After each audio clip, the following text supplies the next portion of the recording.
Welcome to this episode of Diaspora Scholars TV, where we bring you stories about the journeys of scholars, professionals, and other careers where immigrants have left their motherland to come to the US and other North American countries. This is an initiative of Kenya Scientists in Diaspora that goes deep into various states and cities and towns to find out where Kenyans live, to find out where the diaspora live, and to find out really how they made it big in the US. It has not been easy, but that's why we bring you this story, so that you understand that it's possible to do that. John. Yes. I mean, you are a successful athlete. You know, you've hit big, going by the number of trophies you've showed me. You are an accountant by training. Did you do an MBA as well?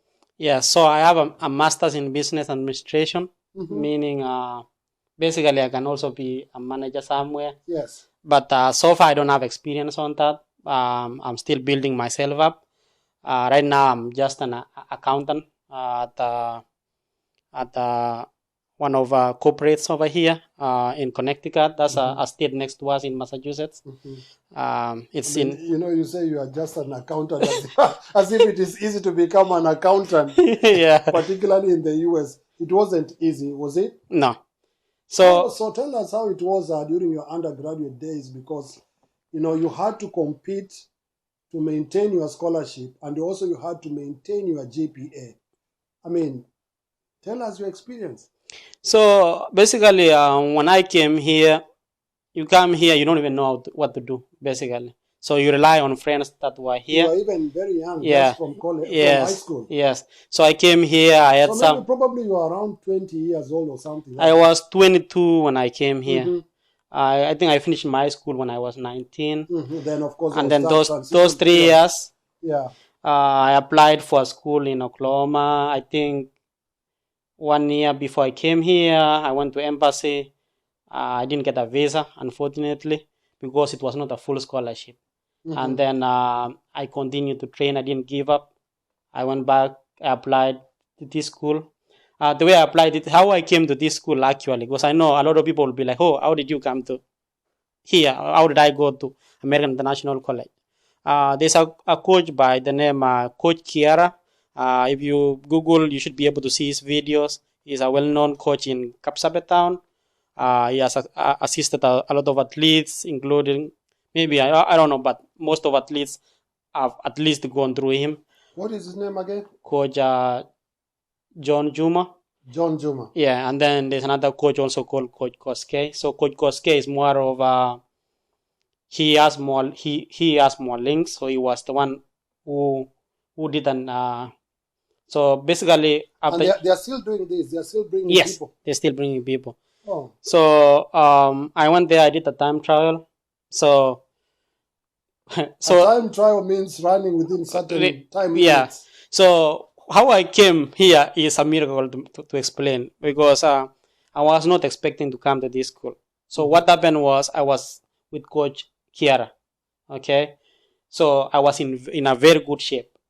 And then some of my friends that were in Coach Koske told me, hey, can you please come and base for us? you guys understand, right? Come and base for us. Yeah. So I went there because I want to come to the United States too. Yeah. So I went there. I started basing. When I realized that the other guys were tired, I decided to go. By basing, it means? Like being in front so that they can follow you. Yeah. So I went there. I'm like, no, I need a school. I decided to leave them. You said, I need a school. I can't be in the group. I have to emerge as the winner. So I wanted to be a win. So I ran the best left time. Them behind. I left them way. So the guys were supposed to come to AIC. The guys that were doing time trial for them. So I ran faster. So the other coach saw my time and like, so what can I do? This guy has a good time. A better time. So a better time. By all means, you're already qualified than the entire team. Yeah. So Coach Koske felt he's a very honest man. So he gave out my time because he felt like it's not fair for a guy like me who went to a time trial, ran fast, and then he has to leave me and then give out some of the students that You didn't had have the best time yeah anyway. yeah. So Coach Koske, and then I was so lucky too because my SATs were good, my KCSE results were good, and I had a good time. And so the coach here in United States by the name Coach Mayo just took me. Coach Gosgay, Chirchir is here. He's a successful accountant in the United States, courtesy of your programs of helping athletes deep from rural Africa, particularly in Kenya, to come to the US, courtesy of Coach Gosgay. And Coach Chiara. And Coach Chiara. Yeah, Coach Chiara. Oh, wow. Yes. I mean, and anybody watching here, don't sit on your talent.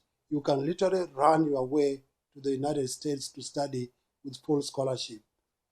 So you kept running and maintaining your GPA, and you eventually graduated. What Yes. year was that? 2017. That's when I graduated. So I was still explaining the fact that Yes. how the balancing between running and class. So at first when you come in, it's like culture shock because when I came in, I thought I'm just coming in to race. But basically, you coming in, so it's like you moving the training camp over there and bringing it here. Because there's a coach too in school. So they have a coach that is being paid by the college. So you come in, they have their own programs too. So let's say I came in, I met Coach Mayo. The next day, we're supposed to go for a long run.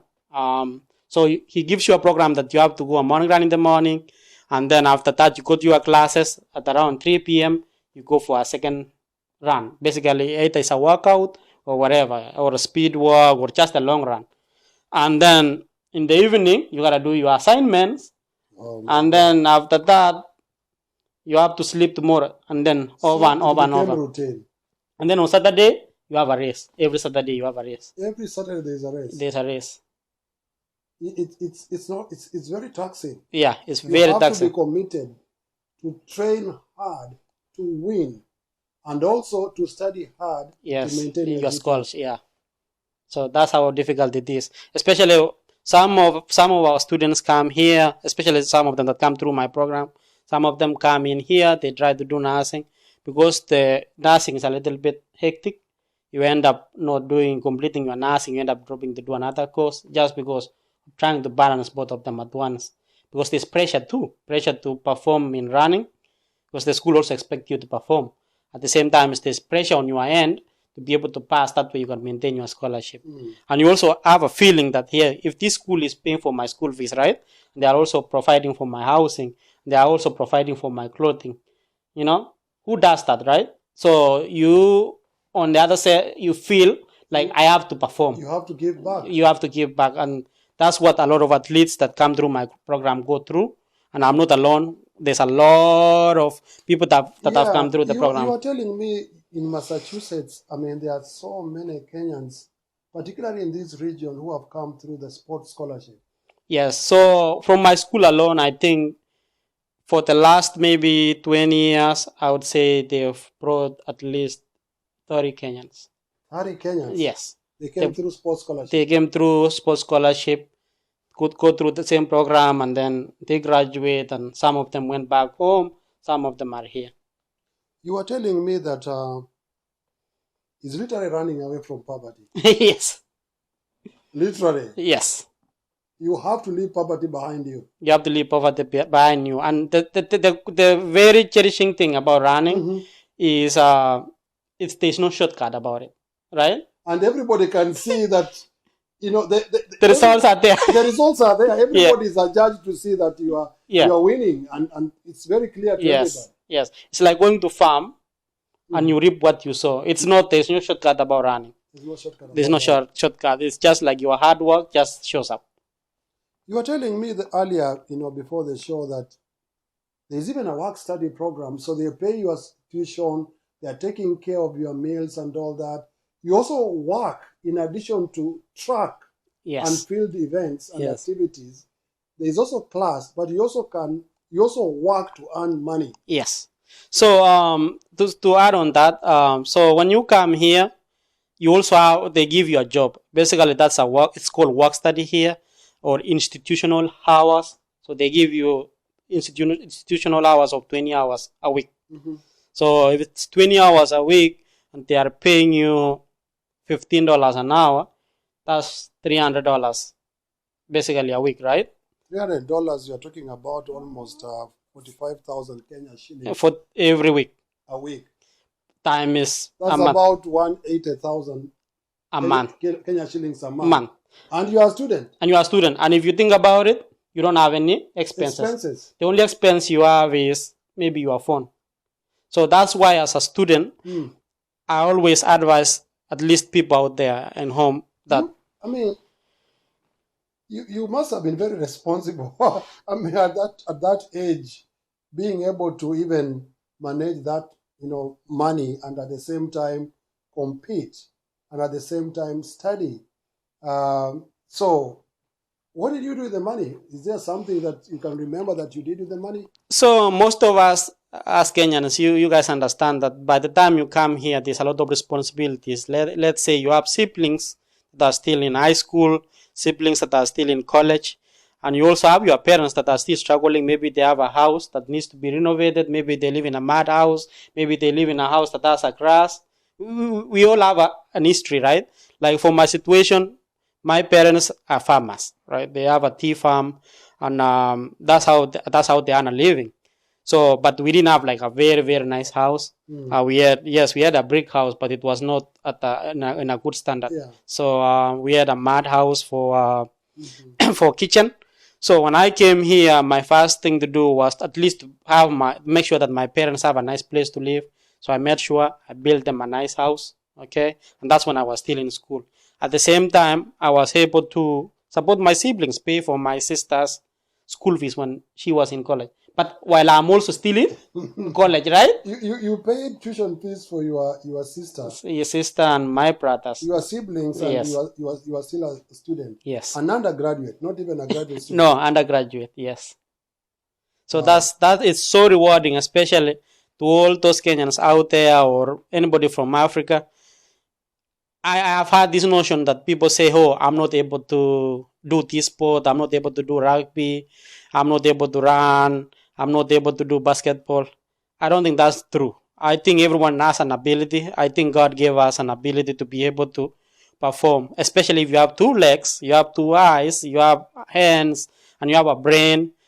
I believe that if you do something over and over and over and over and over again, you'll become at it. It's not a notion of I'm not able to do it. As long as you decide that, hey, I'm gonna put myself on this situation, you'll be able to do it. A lot of people have done it. I'm not the only one. There's a lot other thousands of students that have come to the United States under this program of F1 status, and they are all over. Some of them are doing great. They have some great businesses. Some of them are nurses. Some of them are leaders out there, even in Kenya. So this is one of the best programs, especially if you know that in your family, your parents are not able to cater for your school fees in America, in a Kenyan university, and you want to go to diaspora. It doesn't have to be United States. It can be Canada. Canada has the same program. Australia have the same programs. Other nations in Europe also have the same programs. They have full scholarships for student athletes. Why don't you explore this, right? It's something that is there for you. Practice makes perfect. Makes you perfect. And that's the game plan. That is the game plan, viewers. If you are watching us, like John Chirchir says, put effort in whatever you do. You've got talent. He says, so long as you are healthy, you can do it. You can use your own talent to find your way into academic scholarships and eventually into a career to become, a professional accountant, and a good one at that. Not to mention the trophies he has won over the years. Yes. You're watching Diaspora Scholars TV, where we bring you stories like those ones of John Chirchir, who again has made it big in the United States. He's not done yet. When we return,